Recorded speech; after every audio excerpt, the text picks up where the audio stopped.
Alright, so before I jump into today's topic, I want to do a couple of shameless self-promotions.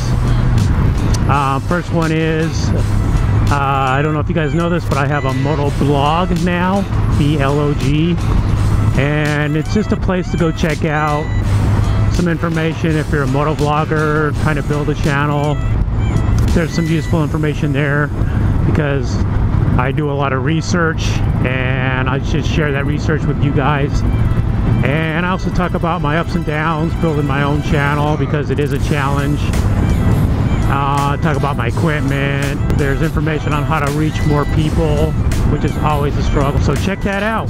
I also have my Instagram, which shows a side of my life you just don't see in my videos. So I'm at a buddy's house recently, and his son Noah asked me if I ever run from the cops on my bike, and I'm like, hell no. I mean, that's taking a big gamble, man. If you get busted, it's going to be a really bad day for you. But I do have certain techniques I've used to avoid getting my last 3 tickets. Alright, so before I get into the techniques I use, I'm first going to tell you about the 3 tickets, why I got pulled over, and then I'll tell you the method that I used all 3 times to avoid getting a ticket. First time I got pulled over, I ran a stop sign, and the story goes, I was following this car on a side street, and this car was going 30 miles an hour in a 45-mile-an-hour zone. I was trying to get home from work. I was impatient. I was stuck behind the car because it was a single-lane road. We came up to this stop sign that was like a T, and he pulled up and stopped way too long. So when he went through the stop sign, I just followed him through it, and there was a cop hiding on the side street, and so that's why he pulled me over that time. Alright, the second time I get pulled over, I'm on the 91 freeway going from Riverside to Anaheim Hills to see my girlfriend, who's now my wife.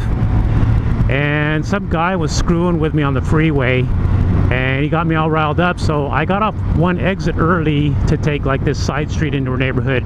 It was dark out, so I get off the freeway, I turn left to go underneath the freeway, and it's pitch black, there's nothing around, and I gunned it from like 0 to 80 in about 1/8 of a mile. And all of a sudden, right in front of me at this dead-end street, cop lights turn on, and I'm like, oh man, are you kidding me? I never even saw the guy until his lights kicked on. So I immediately pulled over, and yeah, that's what I did for that time.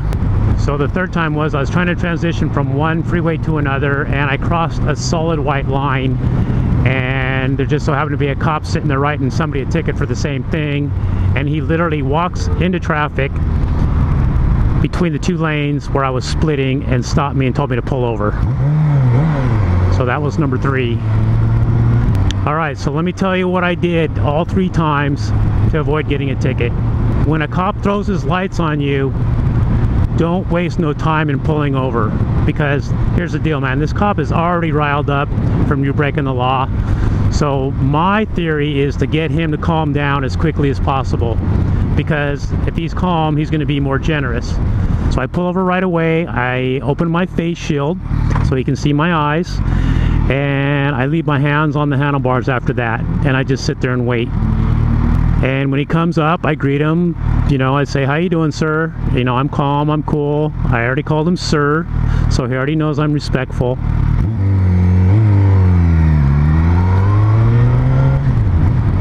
And then I always calmly explain the situation, why I did what I did, because there's always a good reason for it. I explained the stop sign incident. I said, hey, this guy was holding me up. I'm just trying to get home. He was going 30 in a 45. So I rolled through the stop sign and followed him through. And I got out of that ticket. When I was caught speeding, I told the cop, who said to me, he goes, I can't believe you stopped for me. Most guys run. So he was already happy that I stopped and didn't run from him. So that gave me some brownie points. And I explained to him that some dude was just jacking with me on the freeway, got me all pissed off. So I got off the freeway to burn off some steam. I didn't think I was in a, you know, nobody was around, so I wasn't really endangering anybody.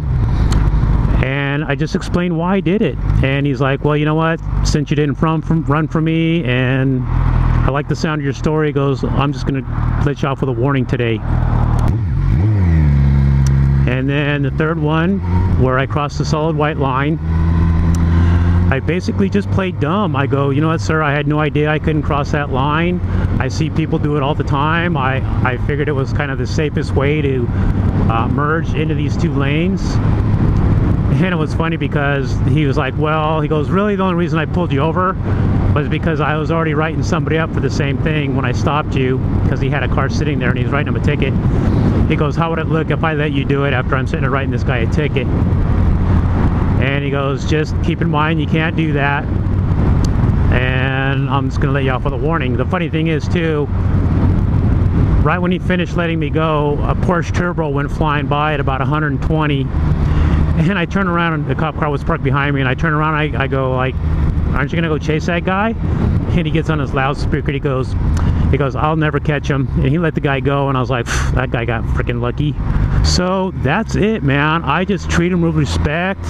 I try to calm down the situation, because cops are always on edge. I let him know that he's safe and that I'm just a chill guy, and I'm not just being some hooligan, and there's always a good reason why I did what I did. So you know what, you never know what kind of mood the cop's going to be in. I could have just got lucky, but you know, I'm sure your results will vary depending on what you did wrong. If a cop pulls you over for doing 100 miles an hour anywhere, it's going to be a bad day for you most likely. So that's it.